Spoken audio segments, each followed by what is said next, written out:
Good afternoon, guys. Welcome back to the channel. My name is Ryan. This is Auto Detour, and today is gonna be kind of just a dyno prep kind of day. I still have a few things left to do on the truck. I also want to go over what happened with the big clunking noise or the grinding noise on that first startup video.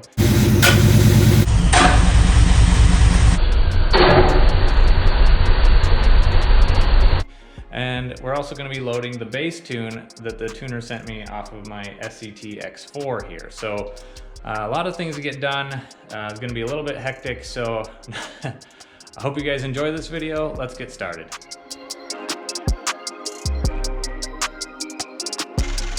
All right, so let's start with the terrible noise from the last video. There was a couple of issues going on here. I spent quite a bit of time tracing down what happened. So let's start right up here. One of the things that happened was, you can see right back here, the relay on the firewall. You have the two posts here. This is the power from the battery, and then this is the power that gets sent down to the starter.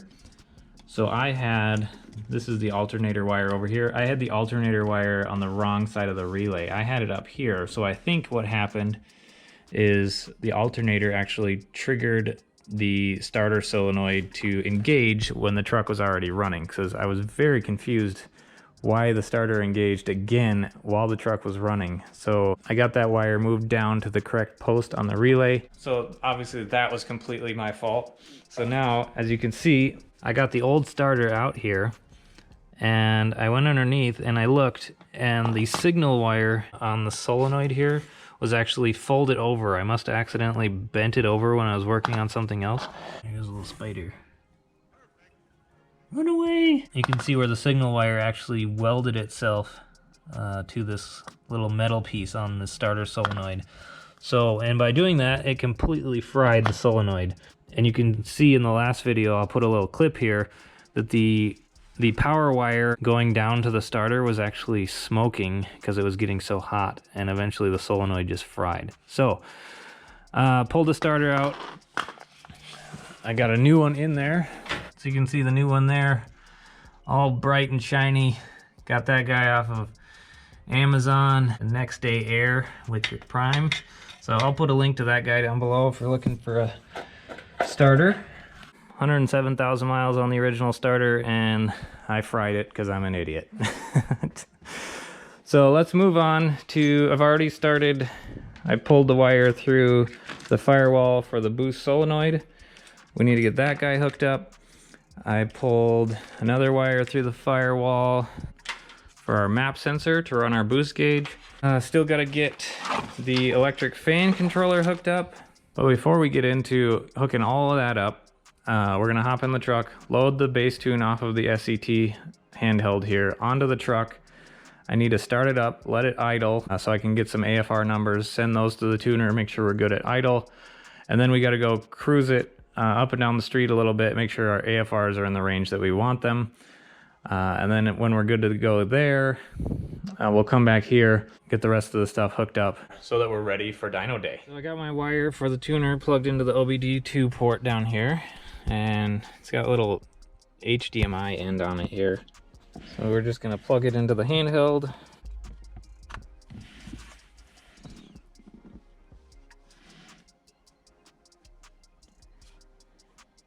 All right, so gonna go program vehicle. It says do not use on the street. Roger that. Turn key on.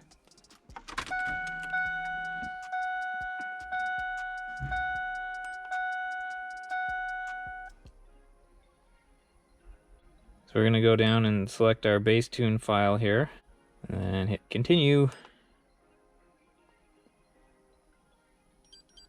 Turn key off. Turn key on.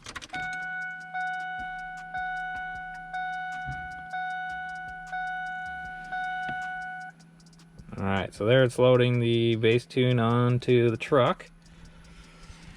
You can see all the lights are on. The odometer is all dashes.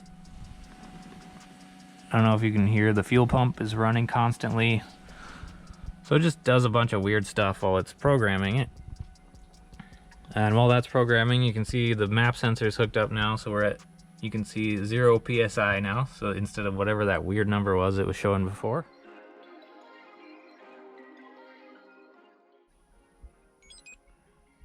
There we go. Download complete. Successfully sent to the vehicle. So I sped that up, but that took about a minute and a half to process onto the computer. There we go.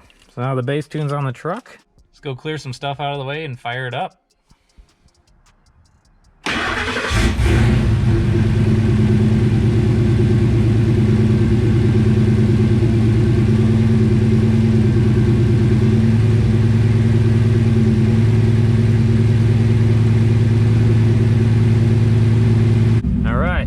It's on, running. Looks like we're chilling right around 10 on the AFR. You can tell it's loading up a little bit at idle. Doesn't like it.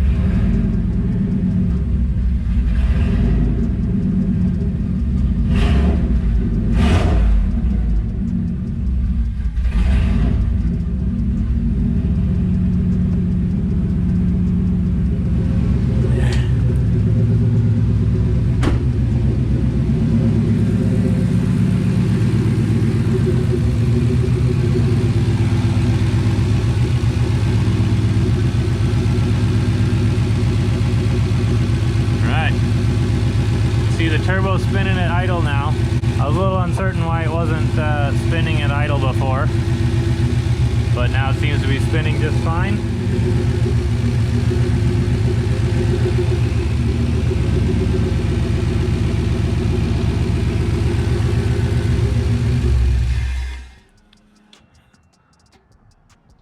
Nope, and it died.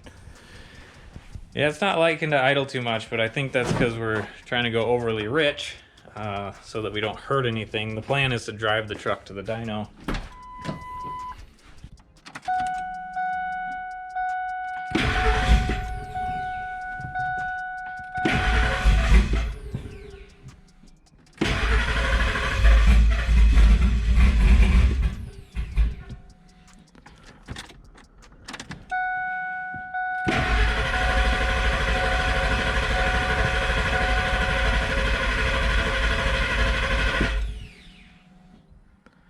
Alright, now it doesn't want to start.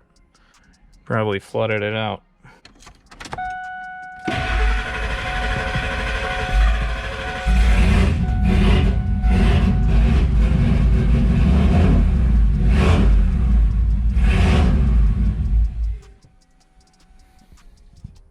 Yep, it's not wanting to idle now.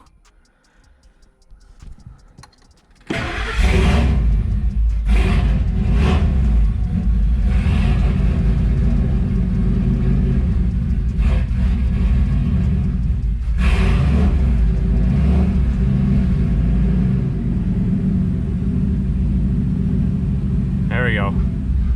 Oh, nope. Spoke too soon. I'm gonna go talk to the tuner, see if we can adjust that bass tune. I did have one other bass tune on it that he sent me last night. I loaded it on. I had to drive it to the gas station and put some gas in it. So just driving it to the gas station and back, the turbo had enough time to spin that now it spins super freely at idle. You can see I can just spin it and it just keeps spinning. So I did reach out to Eric from Racing Ram Fam because he has experience with his journal bearing turbo on his truck. And make sure you go subscribe to his channel if you haven't already. It's Racing Ram Fam. He's got a big turbo SRT10 Ram that's putting out ridiculous amounts of power.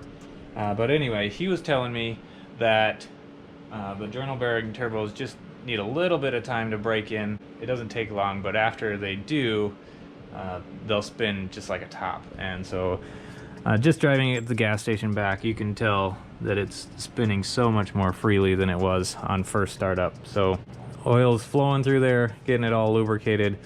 I was a little concerned about that, but him telling me that made me feel better. And now that it was spinning at idle, as you saw just a few minutes ago, everything seems to be good to go there. I just finished loading the new bass tune onto the truck. He took a little fuel out at idle because it was loading up pretty bad and running really rich at idle, and the truck was just dying, and that's why I had to give it like almost full throttle to start it again. Now we're gonna make sure it idles, check the AFRs on idle again, and then hopefully take it for a drive. I'm gonna set you guys up here to watch the fun part.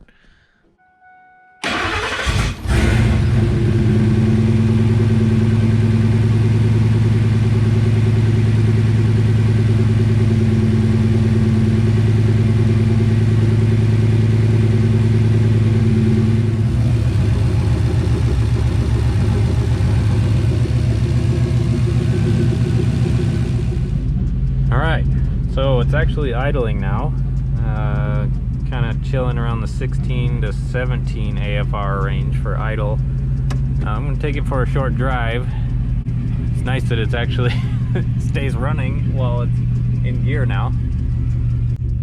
But let's just go for a quick ride and kind of see where the AFRs run at, just kind of cruising along. All right, it's the next day. First cruise on the freeway. We're rolling at 65 right now.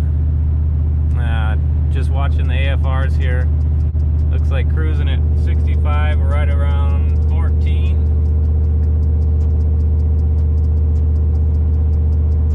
So I think that's pretty good. It's running great.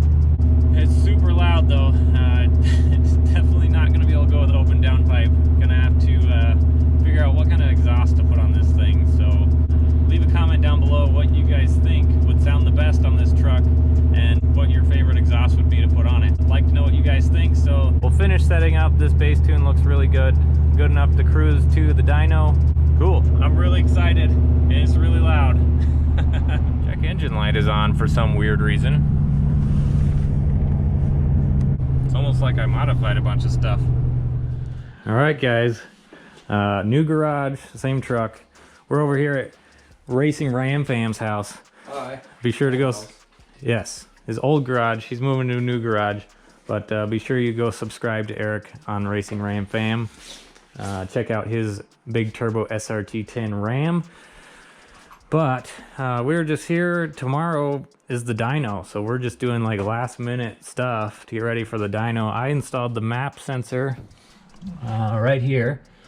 Ran that through the firewall, plumbed it into the line over there, and then Eric helped me put in the boost solenoid here. So I don't know where I was at. A battery died on my GoPro, but came over here to Eric's house so he could help me get some stuff wrapped up, just look everything over because he is somewhat of a turbo expert.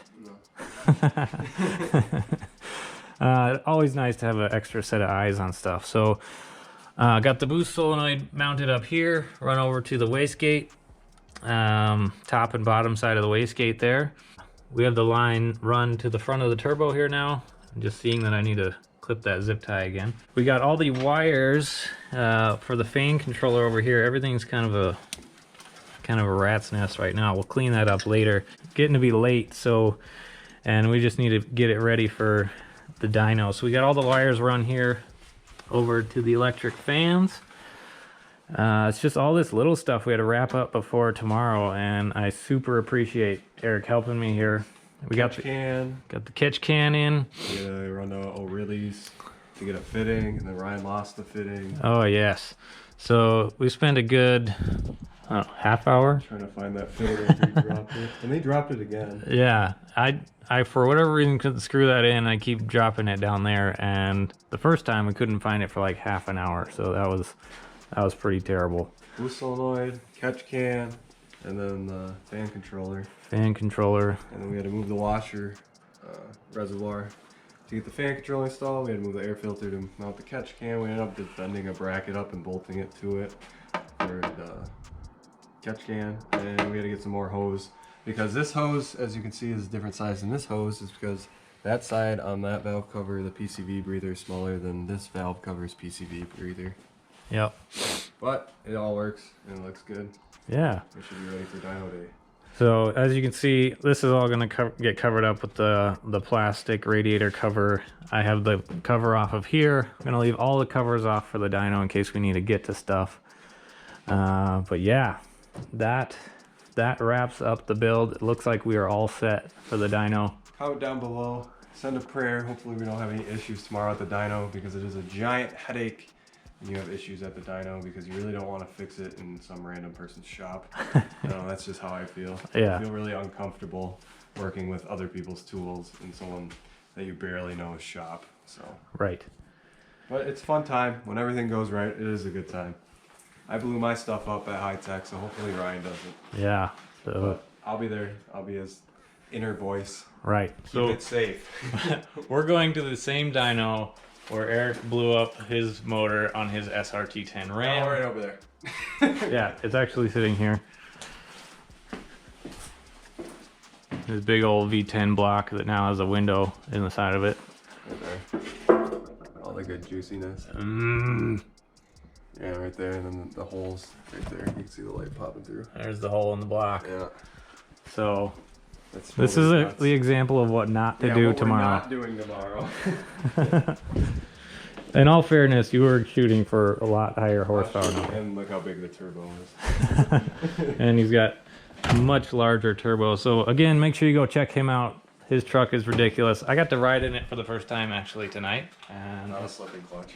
On a slipping clutch, but it's still insane. So hey, that's gonna do it for tonight's video. I'm sorry if it was kind of all over the place, but just kind of rushing around trying to get this thing ready for the dyno tomorrow. So next video for you guys will be dyno day. So a big thank you to everyone who has recently subscribed to the channel. There's been a lot of you that are new lately because of the startup video, so welcome to the channel. I hope that you guys enjoy this video and the next one and stick around for future videos. So thank you guys so much for watching. We'll see you at the dyno and we'll talk to you next time. Peace.